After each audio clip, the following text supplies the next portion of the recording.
Quando a gente vai pensar nessa estratégia, né, de beta-lactâmico tem diversas classes, diversas drogas envolvidas nessa classe beta-lactâmico. Como eu te falei, é um derivado de penicilina, é uma droga que tem anel beta-lactâmico. Você tem, desses grupos, sequencialmente falando, você tem os grupos da penicilina, as penicilinas semissintéticas, sintéticas, as penicilinas anti-estafilocócica, as penicilinas antipseudomonas, né? Então, você vê, tem uma gama, né? Você tem os derivados beta-lactâmicos, por exemplo, os monobacâmicos, como azitronan. Você tem os carbapenêmicos, que também são derivados do anel beta-lactâmico, que é o imipenem, meropenem, ertapenem. Então, você vê que a família, né, dos beta-lactâmicos é muito grande. E aí você tem que tomar essa decisão. Você vai usar o que para esse doente quando você interna? Então, o que você tem que ter? Tem que ter uma sistematização. Pensar assim, ó, eu vou internar uma pneumonia bacteriana aguda no hospital, eu vou ter que usar um beta-lactâmico e um macrolídeo. O macrolídeo você sistematiza. Eu tenho quais macrolídeos mais modernos no mercado? Eu tenho a azitromicina, oxitromicina e claritromicina, que são todos derivados da eritromicina. A eritromicina nós não estamos usando mais, porque essas drogas substituíram elas. E dessas três, o que eu vou usar? Mais utilizada, mais fácil, deixar a azitromicina. Então, você viu, você começa a melhorar um pouquinho a maneira de você sistematizar as drogas. Então, em vez de eu pensar em 4 drogas, 4 antibióticos, né, macrolídeos, eu penso em um. E você sistematiza dessa maneira. Não precisa mudar muito isso. Então, facilita um pouco a sua maneira de abordar o seu doente. Quando eu falo em beta-lactâmico, já é um pouco mais amplo, porque tem várias classes. Então, os beta-lactâmicos, nós temos diversos grupos beta-lactâmicos. Então, a gente vai ter que pensar assim, o que eu posso utilizar, de fato, para pneumonia bacteriana aguda? Então, é outra estratégia que se mudar.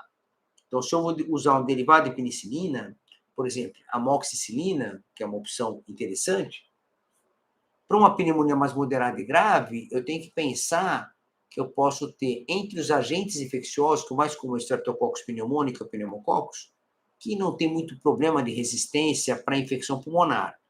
O pneumococcus tem problema de resistência quando tem meningite, mas para infecção pulmonar é tranquilo. Qualquer derivado de penicilina cobre bem ele. Então, quando a gente pensa nisso, a gente tem que pensar em hemófilos influenza, por exemplo. A própria Moraxella catarrhalis, por exemplo. Então, são bactérias mais hemófilos influenza que podem ter beta-lactamase. Então, se ela tem beta-lactamase, ela já vai inibir o anel beta-lactâmico. Então, de cara, a amoxicilina e a ampicilina a gente usa pouco, a gente substitui pela amoxicilina, porque tem melhor absorção e melhor posologia, ela vai ter resistência, porque o hemófilo influenza produz beta-lactamase. Então, não é uma boa droga associada a uma macrolídeo para tratar uma pneumonia moderada ou grave. Então, a gente pode fazer o quê? Associar o inibidor beta-lactamase, que é você teria amoxicilina com ácido clavulânico, ou ampicilina com surbactância se for endovenoso. Entendeu isso? Então, você tem uma estratégia terapêutica na sua cabeça. Mas eu tenho outro subgrupo, por exemplo, de beta-lactâmicos, que são as cefalosporinas, por exemplo. Nas cefalosporinas, eu tenho que pensar assim, poxa, eu tenho uma infecção pulmonar comunitária, aí por isso que o raciocínio seu metodológico tem que estar muito preparado para isso. Então, eu tenho que pensar esquemas antibióticos, como simplificar, e quando eu falo de diagnóstico, pensar na microbiologia, como simplifico ela. Eu tenho que pensar assim, eu não vou estar cobrindo 100% dos agentes. O tratamento de pneumonia bacteriana, comunitária ou nosocomial, principalmente comunitária, quase sempre, ela é empírica. A gente não tem um tratamento guiado microbiologicamente, é muito difícil. Pode acontecer, mas não é o comum. Não é comum você ter uma cultura positiva, uma hemocultura positiva para pneumonia bacteriana aguda e você poder ser orientado por isso. Você vai fazer, mas não necessariamente ela pode vir positiva. Na maioria das vezes, ela não vem positiva. E aí você toma a decisão de tratar. O tratamento tem que ser empírico, tudo certo. E aí você tem que pensar como? Tem que fazer a prevalência dessas bactérias envolvendo a pneumonia bacteriana aguda. Porque se eu vou te falar assim, ó, pneumonia bacteriana aguda comunitária, tem 300.000 coisas envolvidas. Além das bactérias habituais, você tem vírus, tem infecção fúngica que pode se apresentar de maneira aguda, por exemplo, uma histoplasmose pulmonar numa caverna. Ela tem pneumonia bacteriana, pneumonia aguda, confunde a gente. Você tem várias doenças não infecciosas que se apresentam com pneumonia aguda, como BUP, como bronquiolite, outras bronquiolites, pneumonias que sejam mediadas, autoimune, relacionadas à doença reumatológica, numa fase aguda, por exemplo. Então, você tem uma sarcoidose aguda, por exemplo, você pode ter uma sarcoidose aguda pulmonar e se confundir.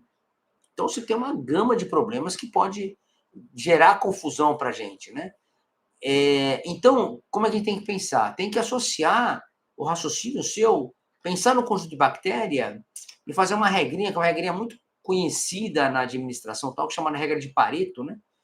Pareto é italiano, então ele falava o seguinte, ó, você faz uma regrinha sempre de 20-80, então sempre você pega a maioria dos seus problemas e trabalha em cima disso, porque aquela maioria do problema você tem que gastar mais energia nela. Então, para nós também, medicina, é muito comum isso, a gente tem o nosso 20-80 o tempo todo. Então, para infecção bacteriana aguda, o que é 20-80? Quais são a maioria dos agentes que tem que se preocupar mais? É pneumococos, hemófilos influenza, micoplasma, né? Então, esses são os agentes mais preocupantes.